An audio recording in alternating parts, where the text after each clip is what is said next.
Well بہت اچھا، آپ کا سوال بہت اچھا ہے محمد حسان۔ باپ اور بیٹے کا رشتہ بڑا خوبصورت رشتہ ہوتا ہے۔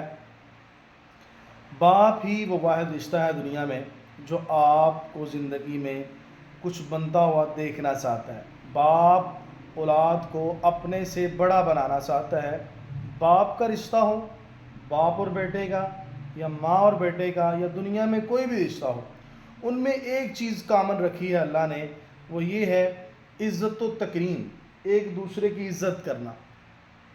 حدیث پاک میں آتا ہے اکرموا اولادکم، باپ کو حکم ہے کہ اپنی اولاد کی عزت کرو اور اچھا ادب و احترام سکھاؤ، انہیں اچھا اخلاق سکھاؤ، تمہارے بعد تمہارا نام زندہ رکھتی ہے تمہاری اولاد۔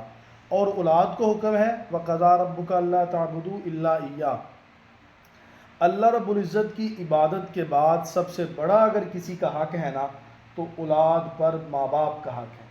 اولاد ماں باپ کے ساتھ وبالوالدین احسانا، نیکی کے ساتھ پیش آئے، اچھے اخلاق کے ساتھ پیش آئے، اور اگر دونوں میں سے کوئی بوڑھا ہو جائے، ضعیف ہو جائے ماں باپ میں سے، تو انہیں اف تک بھی نہ کہے، یعنی بے ادبی اور گستاخی تو بڑی دور کی بات ہے۔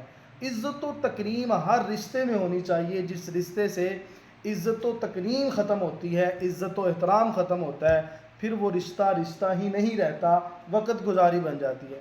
تو باپ اور بیٹے کا جو رشتہ ہے وہ بڑا خوبصورت بنایا ہے اللہ نے، اس میں عزت و تکریم کامن چیز ہے، ایک دوسرے کی عزت و احترام کرنا۔